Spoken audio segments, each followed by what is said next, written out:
What is up? How you doing? Usually today I join you post-workout just before I'm heading to work, but today being a special day for me, it's my birthday today. I'm a year older, a year wiser. Happy birthday to me. Not really a big deal at the age that I'm at the moment. I kind of try to ignore it, but nonetheless, it reminded me, saying that I'm another year older, another year wiser, of a little story from my youth where age and wisdom would have really benefited me, so to speak. Now, sneezing time. And through the magic of cinema, we're back. Now, as I was saying, I wasn't always the pinnacle of wisdom and sagely knowledge and advice that I am now. There was a time in my rebellious youth where some of these qualities were still being refined from raw materials. And I'm going to tell you a little funny story about one of those times today. So, as a dentist, when I was going through dental school, we had a supervised clinical environment from our 3rd and 4th years, and 5th year we went on a remote placement and stuff like that. But this was when I was in 4th year dentistry. So this was in the supervised clinic that we were at.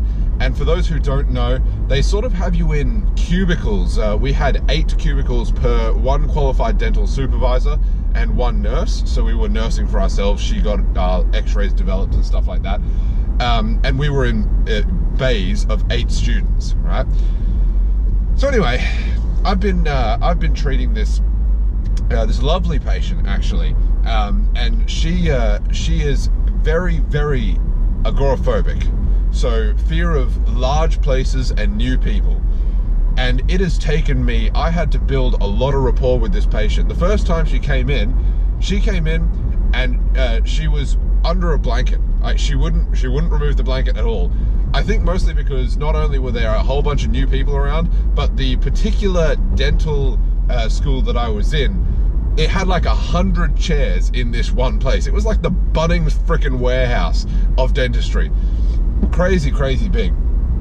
So she was, you know, not dealing with the situation well. Everything was glass as well. It's all open.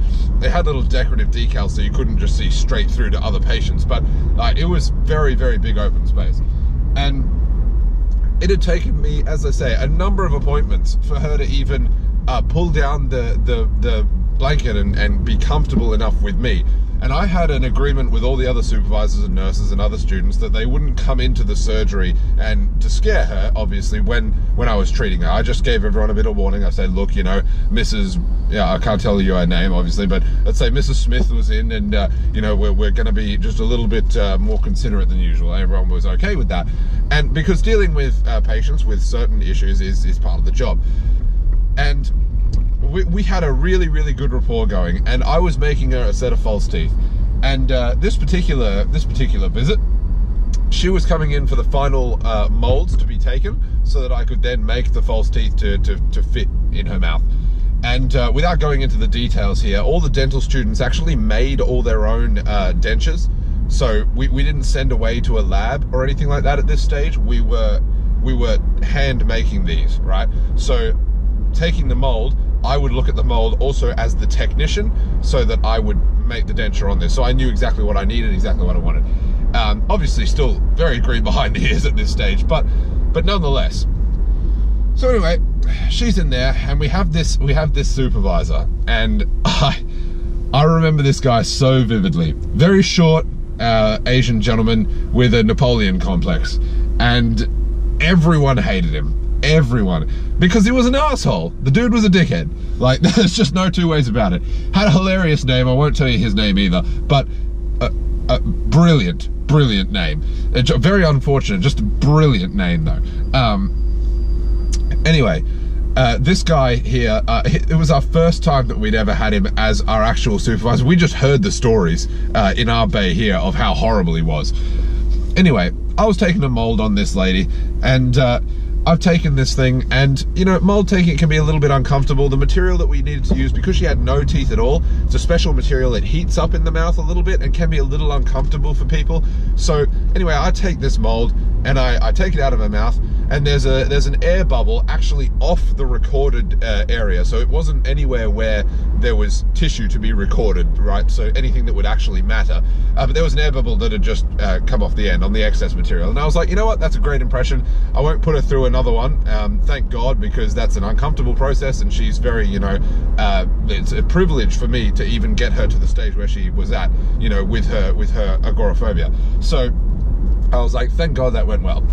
Anyway, he comes around unsolicited, and I've put these record impressions at the back of my little bay, I guess you could say. And he's picked this one up. Unfortunately, the patient is facing the other way, so she didn't see it. He's picked this one up, and he says, Nick, come over here. Yep, all right. Pleased to meet you too.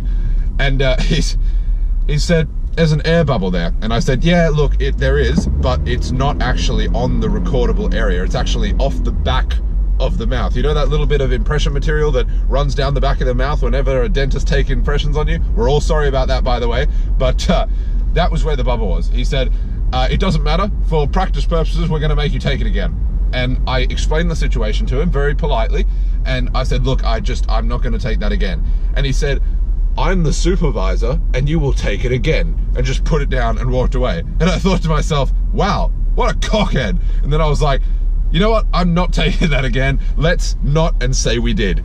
And because, as I said, it's for patient comfort. So the next step that I was going to do, I had a little bit of a chat to her, you know, ran her through what we needed those molds for, you know, made her more comfortable. And then we were picking the shade of her new teeth.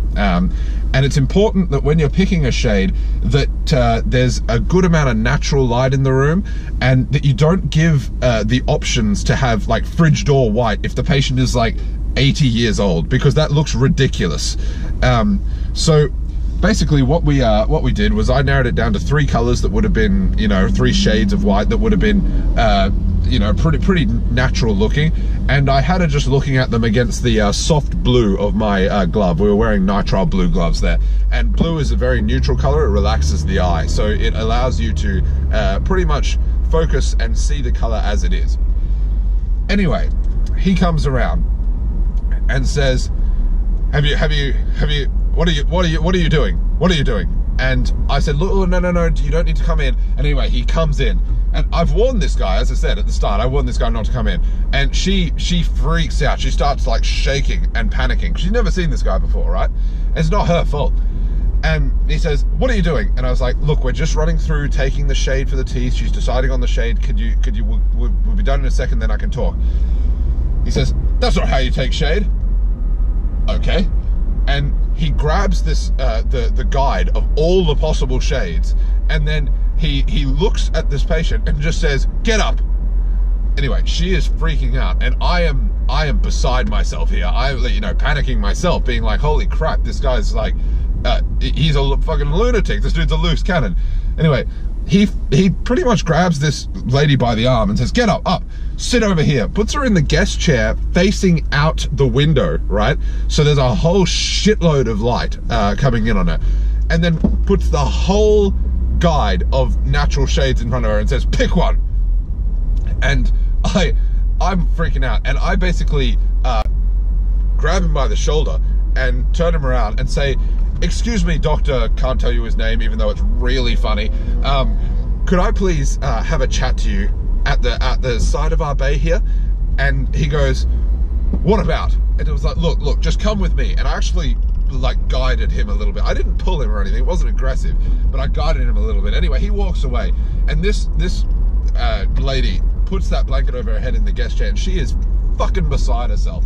I felt so bad.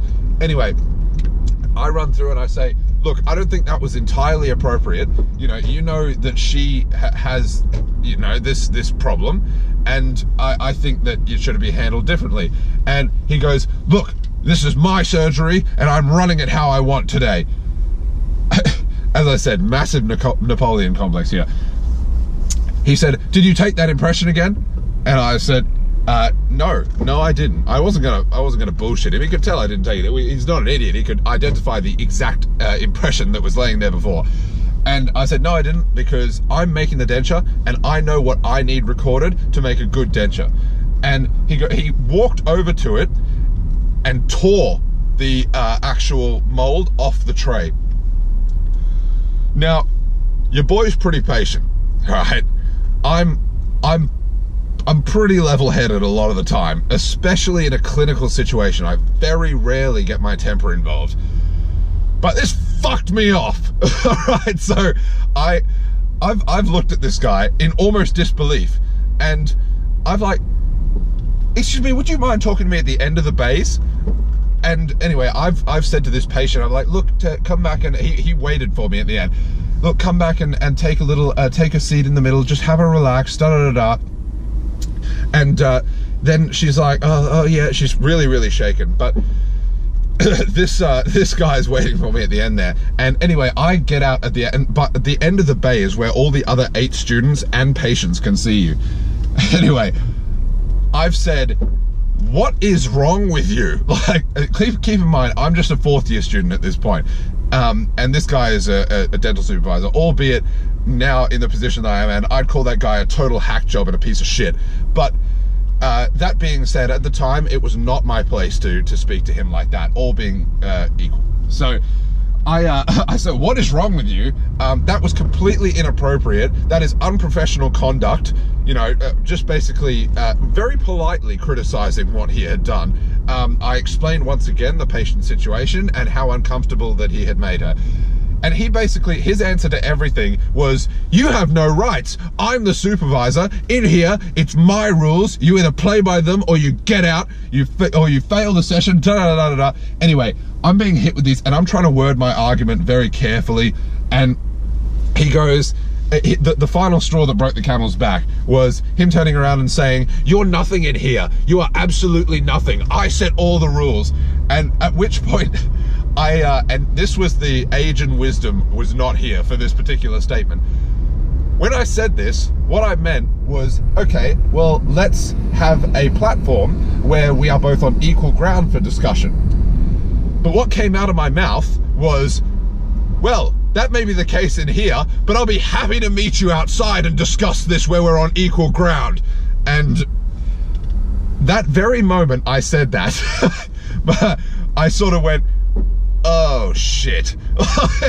Because all of a sudden, this 5 foot tall Asian fella who I had by like 30 kilos has backed right off because he thought I was going to take a swing at him, right? And he's actually run away. And I've been left standing there being like, oh God, like what have I done? I've just threatened a clinical supervisor, even though that wasn't what I meant. And the guy in the bay who was right at the end of our bay of 8 was like, oh shit, you probably shouldn't have said that, Nick. And I was like, yeah, that might come back to me in a negative way. Anyway, he doesn't come back actually for a little while. Another supervisor comes in and says, oh, no, he's panicking as well. This guy, another Asian gentleman, but he is a really, really good supervisor. Had him before, many dealings with him, still really like him, keep in contact with him. Very good dentist. And he came in and was like, oh, you know, everybody calm down. I'm like, dude, I'm perfectly calm. Like, I know it came out this way, but I didn't mean it. So, and he's like, look, I'll take over with the patient because I have a working relationship with her. And I'm like, look, are you sure? Because I can go back in there. And he goes, no, the Dean of Dentistry wants to see you. Now, fortunately for me, once again, me and the Dean of Dentistry are thick as thieves. So, me and him had a really, really good professional relationship, had a good laugh together. We'd been out, you know, on the piss many times. So fortunately, I had that going for me. But anyway, I get into the professor's, the Dean of Dentistry's office, and in there, almost hiding behind the seat, is this smaller Asian supervisor. And he points at me and he sort of says something, and I go, oh my God. And the receptionist is like, yeah, come in. And anyway, I come in there and I'm sitting there, and he goes to me, he laughs and he goes to me, look, so I hear there's been a little bit of a dispute And I go, yeah, there has been. You know, he's done this. I replied this way. I totally understand if it was taken the wrong way, but this is what I meant. And he laughed, to which this other supervisor was like, oh, you can't laugh, that was a serious threat. And he goes, look, I understand that in the heat of the moment it happens, and you know, we'll let this one slide, but if anything like that happens again, you're out of dentistry. And I was like, oh, thank God. like obviously, because I was going to pull my head and not let anything like that happen again. Very rarely would that have ever happened in the first place, but you know, it just goes to show you Asian wisdom, because I would have bitten my tongue so much harder if I was the age I am now when I was back there. But goddamn, when you're 20 and that the testosterone's throwing, and you're protecting an older female, and you get right into it. I tell you what, fists weren't going to fly, but mentally they were flying. And anyway, this guy never supervised for us again. And actually 3 weeks later his contract was terminated because of a complaint that came in from the patient that I was treating, also with a 3-page letter of an endorsement of how great I was and lovely I was as a dentist. And that she and a lot of the other patients, she'd actually asked around other patients. Keep in mind that this person does not like meeting new people and panics. I think she'd gotten her husband to help, but asked around other patients that had experience with this guy, and they'd got a petition together to say that he was not nice and mean to the patients and rough as a dentist. So this guy got asked to leave, and I got this huge three-page glowing review. But you know, that's not excusing what I did. But just goes to show you, age and wisdom are the root of all things, and they only develop through experience. And I was also young and stupid. Without being further ado, I gotta beat up my chest. Happy birthday to me. See you later.